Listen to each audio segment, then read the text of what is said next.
Merhaba arkadaşlar, Rençber TV'ye hoş geldiniz. Ben Kemal Beytekin. Sevgili arkadaşlar, değerli takipçiler, 2024 yılına girdik. Umarım herkes için ve değerli çiftçiler için de hayırlı bir sene geçer. Tüm İslam alemi için hayırlı bir sene olur inşallah. Bugünkü videomuzda yine maliyet videolarıyla karşınızdayız. Bugünkü videomuz domates yetiştiriciliği ve bunun 2024'te yaklaşık olarak maliyetleri ne civarda olur, getirisi ne civarda olur, tonaj ne olur, onun hakkında kısa bir video yapmaya çalışacağım ama bazen konuları gidince video biraz uzuyor. Elimden geldiği kadar fazla zamanınızı almamaya çalışacağım. Geçen hafta dediğim gibi biber videosu yaptık. Hatta bunu resmini grupta yayınladım, Facebook grubunda yayınladım. Ve kimisi bu kadar masraf olmaz vesaire falan demişti. İşçilik çok yazılmış falan demişti. İşçilik deyince işçilik fiyatları da açıklandı. Dün müydü? 2 gün önce 2024 yılı için Çukurova bölgesinde işçi yevmiyesi 667 TL olarak açıklandı. Fakat mesela de oluyor, bunun servisi falan oluyor. Çavuşa çift yevmiye ödüyoruz. Bir serviste 2-3 bin liraya geliyor. 25-30 kişi işçi getirdiğinde 100-130 bin lira kadar da orada biniyor. Yani bir işçinin işverene tarımda maliyeti 800 TL. Onun için şeyleri hesaplarken, yevmiyeleri hesaplarken 800 TL üzerinden göreceğiz. Yine geçen haftaki gibi defterimizi çocuğun şeyindeyiz, çalışma odasındayız. Defterimizi aldık ve hesaplamamıza başlayacağız değerli dostlar. Yine geçen haftaki gibi tarla kirasını katmayacağım. Kiralar çünkü yöreden yöreye değişiyor. Tarla sahibisinizdir belki. Kimisi pahalı tutuyor, kimisi ucuz tutuyor. Biz burada ana başlıklarımız ilk başta fide olacak, tarla hazırlığı, mazotumuz olacak. Onları yazıyorum ben, tarla hazırlığı diye. Bu tarla hazırlığının içinde ilaç atarsınız, çapa çekersiniz vesaire, bunlar olur. Şimdi fideden başlayacak olursak, fide değerli dostlar, fide fiyatları da aşağı yukarı belli oldu. Fide 2024 yılı için domates çeşitlerinde biraz fiyat değişimi var ama genel olarak fideler 384'lükte 2 TL 30 kuruştan peşin olma kaydıyla 2 TL 30 kuruştan 3 TL'ye kadar var. Ödeme durumunuza göre, çeşide göre bu değişiyor. Biz genel ortalama olarak 2500 lira yazıyoruz. Ve dekara, bu anlattığım biber bu arada sanayilik tipi, Bursa tipi domates dediğimiz Kamenta, Loretta, bu çeşitlerden bahsediyoruz. Dekara 1850 ile 2200 lira, 2200 adet arasında gitmekte. Bu da niye öyle oluyor? Hatları 180'e çektiğimizde kimisi 30 santime ekiyor, kimisi 25 santime ekiyor. 25 santime ektiğiniz zaman 2200 gider. 30 santime ektiğinizde 1850 gider. Biz ortalama 2000 lira, 2000 adet görüp 2500 liradan dekara fide maliyetimiz 5000 TL. 5000. Şimdi kimisi biraz seyrek eker, kimisi biraz sığ eker, kimisi başka bir çeşit alır, kimisi daha ucuz çeşit alır ama bu 2500 lira fide fiyatı genel ortalama bir fiyattır. 3000'e kadar da, 3000'i geçen fiyatlar da var. 2300'e, 2000'i gören fiyat yok ama çünkü yetiştiricilik 1500 lira civarında olduğuna göre 2500 lira fide, yani 2,5 TL. Tarla hazırlığına biz buna yine bir ne yazalım? 20 litre mazot yazalım, 20-25 litre.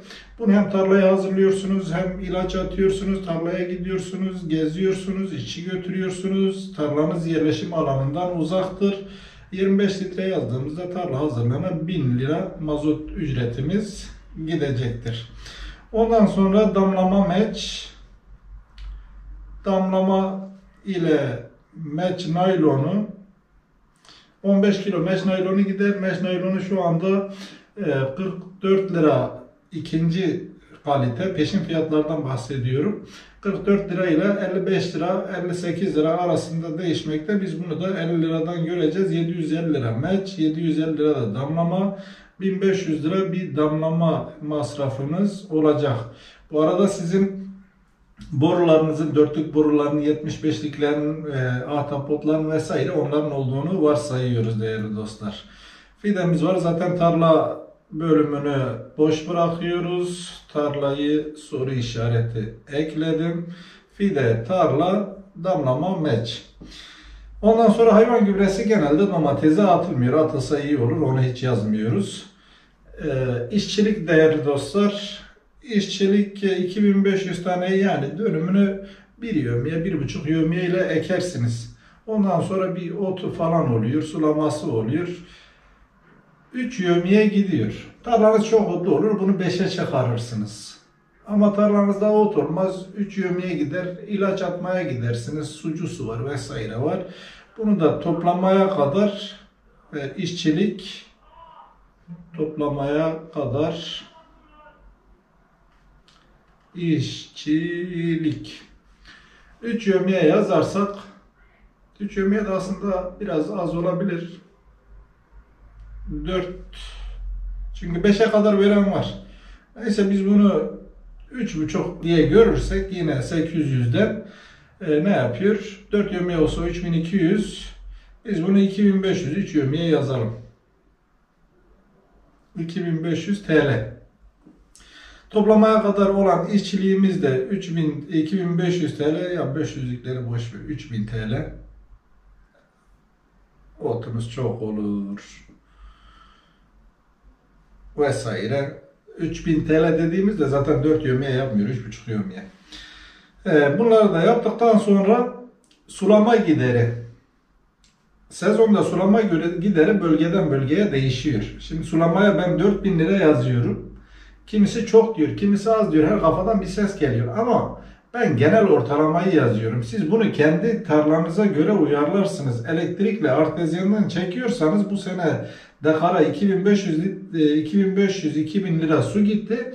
Gelecek sene mevcut enflasyona göre bu 4000 lira gidecektir. Ama kimisi bazı yerde artezyandan havuza çekiyor, havuzdan bir daha aktarıyor. Onun maliyeti daha çok. Kimisi direkt cazibeyle suluyor, dekar başına para veriyor. Dekarda 700-800 lira para veriyor, daha az veriyor. Kimisi kanaldan çekiyor, hem devlete su parası veriyor, hem de mazot yakıyor. Mazot daha çok pahalı geliyor. Onun için sulama gideri diyelim. Bunu elektrikle artezyandan sulayan için söylüyorum. 3500-4000 lira civarında gidecektir. Bunu 4000 TL olarak yazdım arkadaşlar. Şimdi gelelim ilaç ve gübreye. İlaç ve gübre domatesde şey kadar gitmez. Biber kadar gitmez. Bunu da ilaçlama ve gübre. Bunu da biz 5000 TL olarak ikisini görebiliriz. 5000 TL yazıyorum ama mesela Çukurova'da eken adam 5000 TL yetmiyor. Bir koragen olmuş dünya para, bir lazer olmuş 3000-4000 lira para. Dediğim gibi ben genel ortalamayı yazıyorum. İç Anadolu'da 5000 TL rahat rahat yeter. Fazla ilaçlama, fazla hastalık olmuyor. Bu Çukurova'da çok daha fazla gider. Urfa'da normal gider. Ama genel bir ortalama olarak 5000 lira da ilaçlama ve gübre maliyetimiz olacak değerli dostlar. Fidemizi yazdık, tarla hazırlığımızı söyledik, damlama giderimizi söyledik, toplamaya kadar işçiliğimizi söyledik, sulama giderimizi söyledik, ilaçlama ve gübreleme dedik ve malımız Allah'ın izniyle yetişti diyelim. Bunu kaç ton üzerinden görelim? Bunu genel bir ortalama, iyi bir domates 10 ton verir arkadaşlar. Şimdi aslında İç Anadolu'nun ortalaması, Konya bölgesinin ortalaması 8 tondur. Yani genel ortalama 8 tondur. Ama biz yine iyi bir ortalama alalım, 10 ton alalım. 15 ton, 18 ton alan var mı? Var. Ama kaç kişiden kaç kişi alıyor? Önemli olan genel ortalamayı baz almaktır. Bu arada 5 ton, 3 ton alan da var. Hastalık giriyor vesaire oluyor. Ya da malın dilinden anlamıyor ya da bir afet oluyor, bir soğuk oluyor, bir şey oluyor. 5-6 ton alan çok oluyor. 7-8 ton alan çok oluyor. 10 ton alan oluyor. 15 ton alan oluyor ama çok az oluyor. 15'in üstüne alan parmakla gösterilir. Genel güzel bir ortalama 10 tondur. 10 ton domatesi toplamak için bir işçi Şu anda şeyde yani 3-4 senedir İç Anadolu bölgesinde 28 kasa bir yevmiyedir. Yani atıyorum düz hesap olsun diye söylüyorum. 560 kasalık bir araba geldiği zaman bu 560 kasaya 20 tane işçi gelir. Bir tane çavuşu gelir. Aynı zamanda bir tanesi sucusu gelir. Yani 28 kasa bir yevmiye. 28 kasalar 21 kilo, 22 kilo. Ayaklı ikili kasalardan bahsediyoruz ve ortalama 600 kilo yapıyor. 600 kilo yapıyor ama bunun yanında şey de var. Çavuşa siz 2 yevmiye veriyorsunuz. Ondan sonra sucunuz var. Ondan sonra ikinci, üçüncü toplamalarda işçi 28'i yapamıyor, 2-3 kasa düşür diyor. O zaman ne oluyor arkadaşlar? Genel sezon sonuna kadar ortalamaya vurduğumuz zaman 500 kilo domates topluyor. 600 kilodan ama ortalamada 500 kiloya düşüyor. 10 ton domatesiniz varsa 18 ile 20 yevmiye arasında bir harcama yaparsınız. Şimdi bir de tarlayı sürdükten sonra onun naylonunu topluyorsunuz yarım yevmiye. Onları da hepsini kattığınız zaman 500 kiloya geliyor arkadaşlar. Yani 500'ün üstüne 600'leri görmek iyi bir çiftçinin işi. 600'ü toplarsınız zaten de ama 3. toplamada şey olur, toplayamazsınız. Bir de sucunuz vardır. 100 dönüm ekiyorsanız bir sucu tutarsınız aylık 20-25 bin lira. Onun da fiyatını bunlara eklediğiniz zaman 500 kilo net arkadaşlar. 20 yevmiye de oraya gider. Toplama işçiliği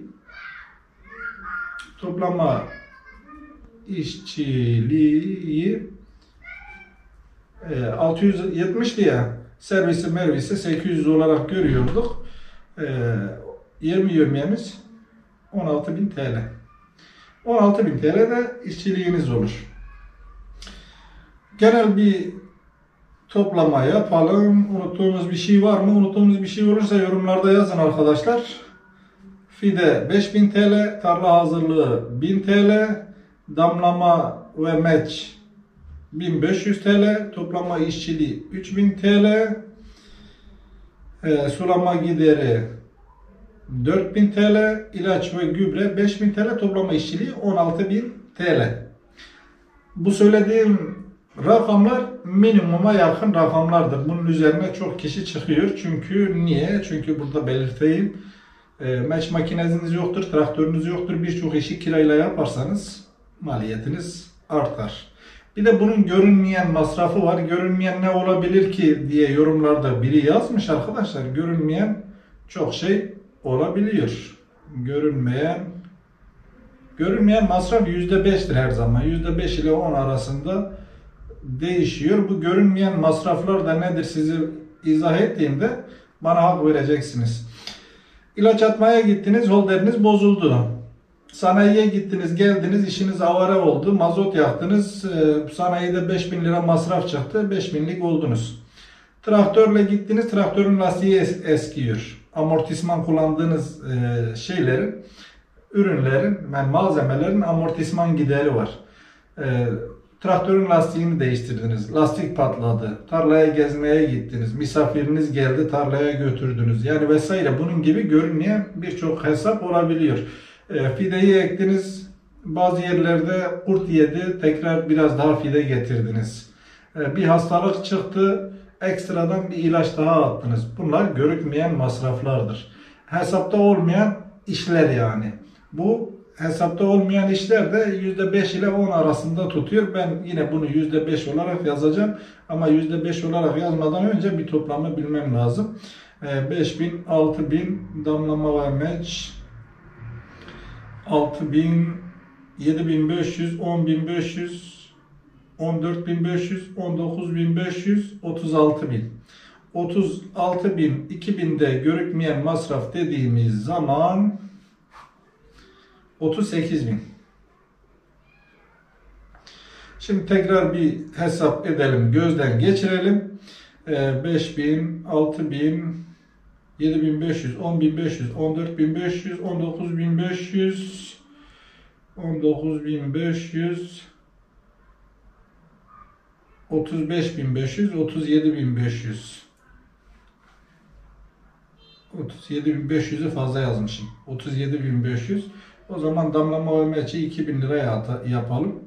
Farz edelim ki bunu da kirayla çektiniz. Durum bu arkadaşlar. 38.000 lira gideriniz var. Anormal şartlar olmadığı takdirde. Mevcut enflasyona göre de hesapladığımıza göre 38.000 lira, yani domatesi ektiğiniz zaman burada tarla kirası yok. Tarla kirasını da 4.000 lira civarında bir fiyata eklerseniz 42.000 lira. Siz deyin 40.000 lira. Peki buradan ne kadar mal alırsınız? Dediğim gibi biz 10 ton üzerinden hesapladık. Ortalama 10 ton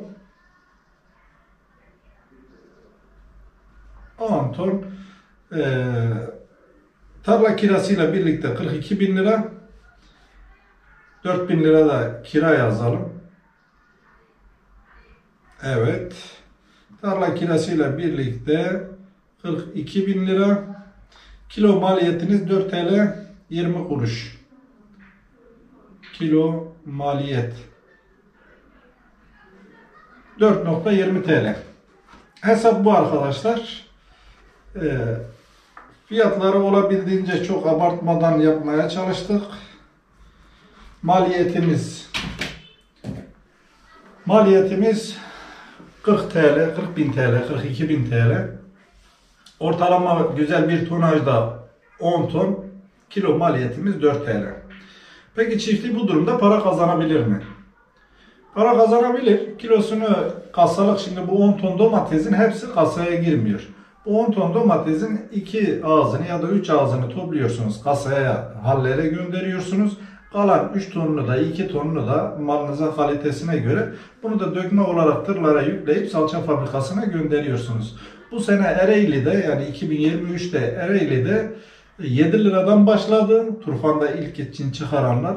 Sonra 6'ya düştü. 7 lira fazla sürmedi zaten. 6'da bir hafta 10 gün falan durdu. Sonra 5'e düştü. Sonra 4'e düştü. Sonra 3 liraya düşünce artık çiftçi kasalık yapmaktan vazgeçti ve salçalar verdi. Salçalık da 3 liradan başladı. Hatta ilk başta biraz daha yüksekti. 3 liradan başladı. En son 1 TL 30 kuruşa kadar düştü. Bu sene erken malını çıkaranlar 6-7 ton 6-7 bin liradan 5 bin liradan satanlar para kazandı. Ama o 5-6 liradan malını veremeyenler, sonradan 4 liradan çıkaranlar, 3 liradan kasalığa vermeye çalışanlar para kazanmadı, zarar etti.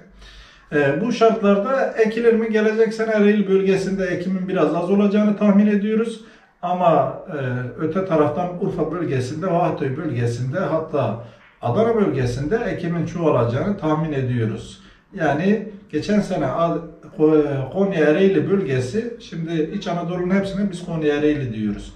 Konya Ereğli bölgesi atıyorum 10 milyon dönüm ekilmişse bu sene orada 4-5 milyona düştü. Ama öbür tarafta Urfa ve Antep'te de biraz yükseldi. Genel anlamda %40'lık, %30'luk bir domates eksiğinden bahsediyoruz.